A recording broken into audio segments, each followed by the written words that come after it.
निवडणुकीसाठी शहर तालुका आढावा बैठक स्थानिक स्वराज्य राष्ट्रीय किसान बहुजन पार्टीची जेल रोड येथे पार पडली। जेल रोड दसक येथे बुधवार दिनांक 5 नोव्हेंबर रोजी सद्गुरू मंगल कार्यालयात राष्ट्रीय किसान बहुजन पार्टीची स्थानिक स्वराज्य निवडणुकीसाठी नाशिक शहर व जिल्हा तालुका आढावा बैठक पक्षाचे राष्ट्रीय अध्यक्ष अरुण निटोरे यांच्या मार्गदर्शनाखाली संपन्न झाली। प्रथमतः सुरुवातीस राष्ट्रीय अध्यक्ष अरुण निटोरे यांचे नाशिक पुण्यनगरीत फटाक्यांच्या आतिषबाजीत जोरदार स्वागत करून महिला भगिनींच्या हस्ते औक्षण करण्यात आले। त्यानंतर प्रमुख पाहुण्यांच्या हस्ते दीप प्रज्वलन करून कार्यक्रमास सुरुवात करण्यात आली। या कार्यक्रमाचे आयोजक राष्ट्रीय कार्याध्यक्ष शालिग्राम बनसोडे, प्रदेश प्रभारी भिका गांगुर्डे, नाशिक जिल्हा निरीक्षक दीपक पगारे यांच्या हस्ते अरुण निटोरे यांच्या भव्य असा गुलाब पुष्पहार टाकून सत्कार करण्यात आला। त्यानंतर कार्यक्रमास सुरुवात करण्यात आली। राष्ट्रीय किसान बहुजन पार्टी भ्रष्टाचार निर्मूलन समितीच्या नाशिक जिल्ह्यातील नूतन पदाधिकाऱ्यांना नियुक्तीपत्र देऊन नियुक्ती करण्यात आल्या। यावेळी बोलताना राष्ट्रीय किसान बहुजन पार्टीचे अध्यक्ष अरुण निटोरे यांनी सांगितले की स्थानिक स्वराज्य निवडणुकीत पक्ष हा आपले उमेदवार ताकदीने उभे करणार आहे। त्याचबरोबर शेतकरी, कष्टकरी, कामगार, आदिवासी, बहुजन वर्गासाठी राष्ट्रीय किसान बहुजन पार्टी सतत काम करत असते। मंत्रालयात कुठलेही काम असो, पक्षाला कळवा, तुमचं काम पूर्ण होईल असं प्रतिपादन त्यांनी व्यक्त केलंय।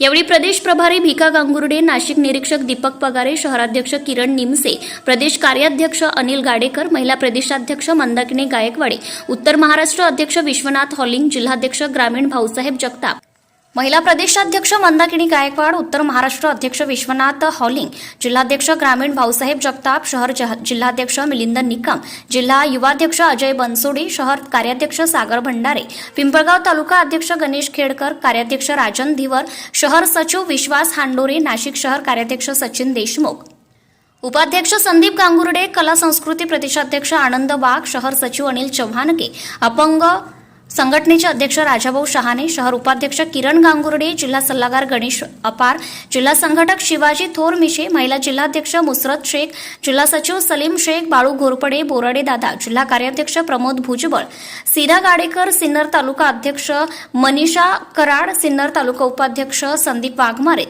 नाशिक शहर अध्यक्ष रावसाहेब गायकवाड आदी पदाधिकारी, कार्यकर्ते मोठ्या संख्येने उपस्थित होते।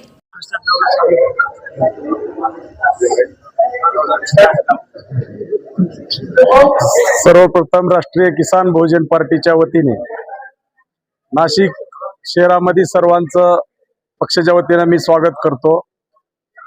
आज जे नाशिक दौऱ्यावर आला असताना महाराष्ट्राचा दौरा चालू आहे। प्रथम नाशिकला आज सर्वांच्या गाठीभेटी घेऊन महानगरपालिकेच्या बाबतीत, जिल्हा परिषदेच्या बाबतीत, स्थानिक स्वराज्य संस्थेच्या सर्व निवडणुकीच्या बाबतीत बैठका चालू आहेत आणि जास्तीत जास्त कसे आपले उमेदवार निवडून येतील ह्याच्यावर आम्ही जास्त भर देणार आहोत। नाशिक शहराचा असेल, महाराष्ट्रात शेतकऱ्यांचा असेल, सर्व युवकांचा असेल, जे काही अडीअडचणी आहेत, आदिवासी सर्व समाजाच्या सोबत घेऊन सर्वांचा विकास करण्यासाठी राष्ट्रीय किसान बहुजन पार्टी मैदानात उतरलेली आहे। कर्जमाफीचा विषय असेल, सर्व जे काही विषय प्रलंबित आहेत त्या विषयाच्या बाबतीत आपण सगळं काम करण्याच्या ध्येय धोरण समोर ठेवून आमच्या बरेच जाहीरनाम्यामध्ये दिलेलं आहे। त्या जाहीरनाम्याच्या पद्धतीने आम्ही सगळ्या सोडवायचं काम आम्ही करणार आहोत। गोरगरिबांना घरं मिळाली पाहिजे, शेतकऱ्यांना कर्जमाफी झालं पाहिजे, शहरामधले जे काही रस्ते आहेत हे सुधारले पाहिजे, शेतकऱ्यांना शेत रस्ते मिळत नाही ते रस्ते तयार झाले पाहिजे, शेताला रस्ता शिल्लक राहिलेला नाही, पुन्हा गरिबांना घर मिळत नाही, त्याला घर आहे तर त्याला पैसे मिळत नाही, जागा नसतो, ज्याला जागाच आहे तर त्याला काहीच भेटत नाही, अशा आणि राजकारण केलं जातं। नाशिक शहरामध्ये जे काय सत्ताधारी लोकांनी जी गुंडागर्दी चालू केलेली आहे त्या गुंडागर्दीला राष्ट्रीय किसान बहुजन पार्टी आळा घातल्याशिवाय राहणार नाही आणि गुंडागर्दी चालू देणार नाही। आता सगळी टीम आपली मैदानात उतरत आहे आणि जर कोणी गोरगरिबावर अन्याय करत असेल तर त्याला सोडणार नाही। गरिबाला न्याय मिळवून देण्याचं काम राष्ट्रीय किसान बहुजन पार्टी करणार आहे। शहरामध्ये आमचे राष्ट्रीय अध्यक्ष अरुण भाऊ निटोरे आले आणि त्यांनी जे मार्गदर्शन दिले, आम्हाला अतिशय सुंदर मार्गदर्शन दिले आणि आज जाहीर बी केलं का कार्यकर्ता वंचित नाही राहिला पाहिजे, त्यांच्यावर अन्याय झाला त्यासाठी मदत करणारे आणि कार्यकर्त्यांचा इन्शुरन्स काढणारे म्हणून या कार्यक्रमाला उपस्थित झाले. आम्ही मनापासून तुमचे आभार मानतो. धन्यवाद.